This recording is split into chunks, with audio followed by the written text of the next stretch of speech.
Overall, the French economy does not have a structural problem. Not quite as disciplined as the North European countries in controlling wage inflation, and not sharing with Southern Europe some of the historical problems, underdeveloped areas, etc. Both geographically and economically in the middle. However, the unemployment level is a persistent problem, and youth unemployment level is specifically a French problem. Welcome to the Atlantis report. There are two major problems in the French economy: employment and public debt. Number 1. Employment. France has high structural unemployment. Since 1996 it has never been lower than 7%, and it usually hangs around 9%. Combine that with a below-average employment rate of around 64%, OECD average is 67%, and you understand why there is definitely an issue. What does all that mean? Well, out of all the population, fewer French people are active compared to the rest of the OECD, have a job or look for one, and among them, fewer French people do have a job. It means that the production effort is made by the most productive people, and the rest is excluded from the labor market. This has many impacts, but most importantly, it makes a part of the population dependent on public benefits since they don't have income. Why? High minimum wages, low weekly work hours, below average industrial production, education not giving skills required in the labor market, lack of capital in production investment. That list can go on. Number 2. Public debt. France has high public debt. In part because of the previous point, but also because of an expanded bureaucracy, the French state spends more money than average. And this had led to higher public debt.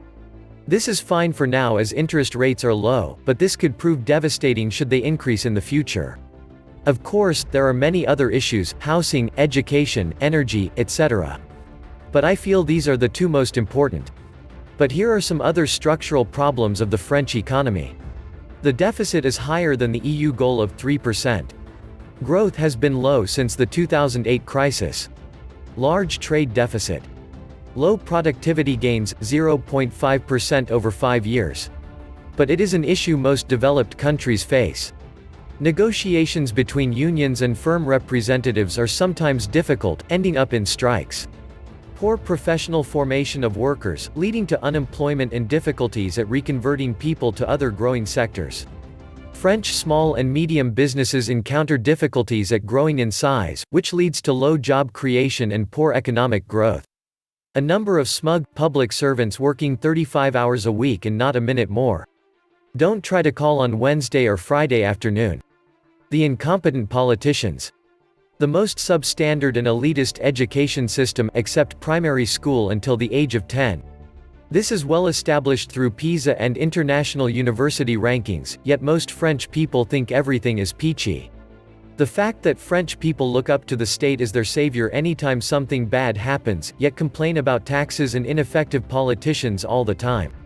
Vote and elect competent representatives already, instead of the latest populist figurehead. Quite a bit of racism and sexism. Apart from that, many things are indeed correct. I don't find French people arrogant, quite the contrary. Most of them think that everything and everyone is better elsewhere: the US, Germany, Northern Europe, Spain or Italy, Japan, etc. You do have to try to speak a bit of French, but if you do, people are really helpful and friendly. France has a great way of life. Work to live and do not live to work. Food and wine, great French people are not a prude or feel the need to be politically correct all the time. Healthcare is great.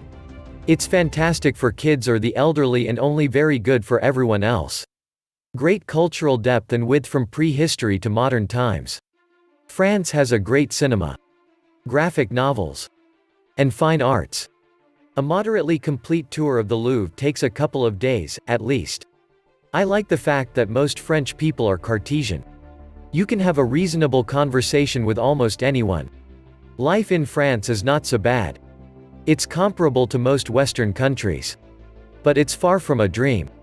Living as a lower-class citizen in France is difficult.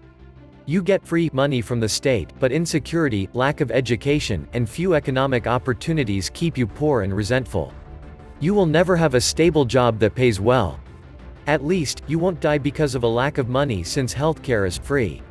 For lazy people, one might say it's not so bad. But your future is non-existent. That's why France suffers from violence. People without a future tend to be unruly.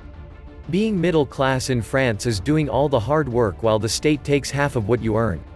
For some people, it's not so bad, but abandon any hope of getting rich.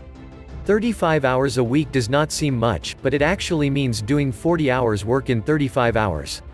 So work faster. You will live a peaceful life where nothing extraordinary happens. Your entertainment will be limited since you won't get a lot of money, so be prepared to watch lots of TV or YouTube videos. If you lose your job and you do not have a good degree, you have to find a job in the next year, or you will go back to lower class status. That's the problem with high unemployment. There will always be someone better than you if you stop working for a long period of time. It only starts to get good once you are from the upper middle class and above, living in a good neighborhood in big cities, or in peaceful towns doing junior manager work. Then you can enjoy the French way of life, delicious food and entertainment, your environment is pretty clean and neat, you will never encounter lower class citizens where you live, so there won't be much violence, and you make enough money to start a business later on if that's your choice. Foreigners think that all French people live like upper middle class, but that's just a small part of the population. As a last note, French society is deeply hierarchical.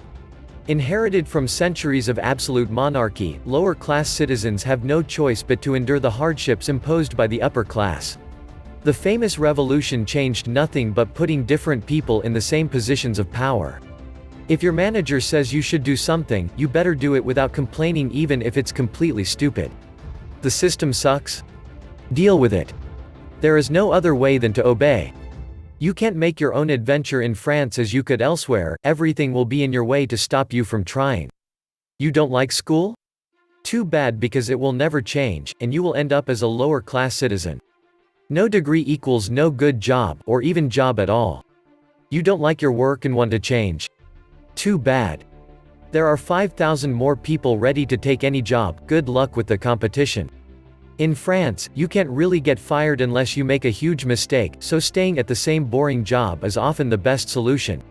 If you do get fired for economic reasons, then enjoy your 1-year paid holiday by the state. You want to start your own business? Do you know the 5,000 pages of law required to operate a business? Are you ready to pay half of your business income to the state? Do you know that the wages of someone are only half the cost? Do you really want to fight the big behemoth that is the French administration? Sure, there are exceptions, and some manage to survive and even grow outside the most common path, but they are what they are, exceptions. If you want freedom, you will not find it in France. You would have better luck in the Anglo-Saxon world. If you want a safe, peaceful and boring life, then, by all means, go to France. The price of the security is always freedom. Here are just a sampling of comparisons between France and the USA.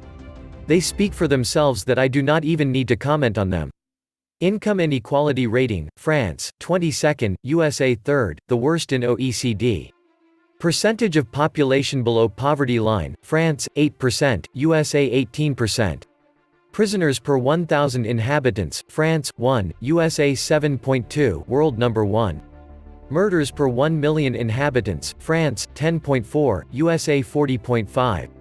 Rapes per 100,000, France, 15.6, USA 27.8. World Health Organization ranking of health care systems, France, number 1, USA number 37. The rank of health care delivery efficiency, France, number 15, USA number 50. Hospital beds for 1,000 people, France, 7.1, USA 3.3. Infant mortality per 1,000 live births, France, 4.8, USA 6.5. Life expectancy at birth, France, 82.9 years, USA 78.9 years. Obesity percentage, France, 18%, USA 34% of population. Renewable power generation, total, not including nuclear, France, 17.5%, USA -14.3%. Percentage of electrical power generated on nuclear power grid, France, 75%, the USA, 19%. Electricity generated by oil per capita, France, 49 kWh, USA 93 kWh. Transport inefficiency, France, number 47, USA, number 18. The number of passenger vehicles per 1,000 population, France, 490, USA, 470. France runs the TGV high-speed train network to 250 cities across the nation at speeds of 200 miles per hour, one of the fastest and most efficient in the world. The USA has Amtrak, the laughingstock of the developed world. The whole world's economy is under stress due to three phenomena. Number 1. The technological revolution, changing and rendering obsolete many people's education. Number 2. The globalization is resulting in increased competition in most industries, with the Chinese ascending in ever more sophisticated economic segments. Number 3. President Donald Trump, who uses the full power of the dollar currency in an unpredictable and ever-changing way. These circumstances are expressed in two ways: mounting nationalisms and the revolt of the have-nots in many countries. Gyrations of the stock exchanges that are artificially maintained by cash injections from the central banks. Under these circumstances, France is rather more stable than most countries. Its economy is quite diversified and reasonably shock-resistant, agricultural production oriented to high-quality produces. Labor force well educated. Unemployment stubbornly high but rather well indemnified, the yellow vest marches actually included few unemployed. The industry is strong in many little competitive sectors: luxury goods, water treatment, industrial gases, electrical infrastructure. Many more, where some French firms have a leading position. Public infrastructure and public services amongst the world's best. Conclusion. France is not fragile, although it lacks in dynamism. France has its problems. The culture of France has always been to make it difficult or impossible to unite behind anyone, be it Vercingetorix, Napoleon, or any lesser leader like de Gaulle. Gauls are first cousins to Celts who could never be kept together in groups bigger than just a band. Even French sports teams act like shooting stars, bright for a moment of glory, then internally disintegrate. With more than 80 million tourists, numerous UNESCO sites, oldest vineyards, great education system, one of the strongest military, exotic food, world-famous cheese, 300+ million French speakers globally, tolerance to all the religions and cultures, and Tour Eiffel, I don't think a country can be overrated. Home to Victor Hugo, Napoleon, Zidane, Coco Chanel, Louis Vuitton, what else even a dreamer can ask for? World-famous brands, perfumes, clothes, shoes, cars, architecture, and beautiful French Riviera. I would go one step further and mention it is underrated. France would be the most beautiful, adorable of the siblings if all countries were brothers and sisters. This was the Atlantis Report. Please like, share, and subscribe. Thank you.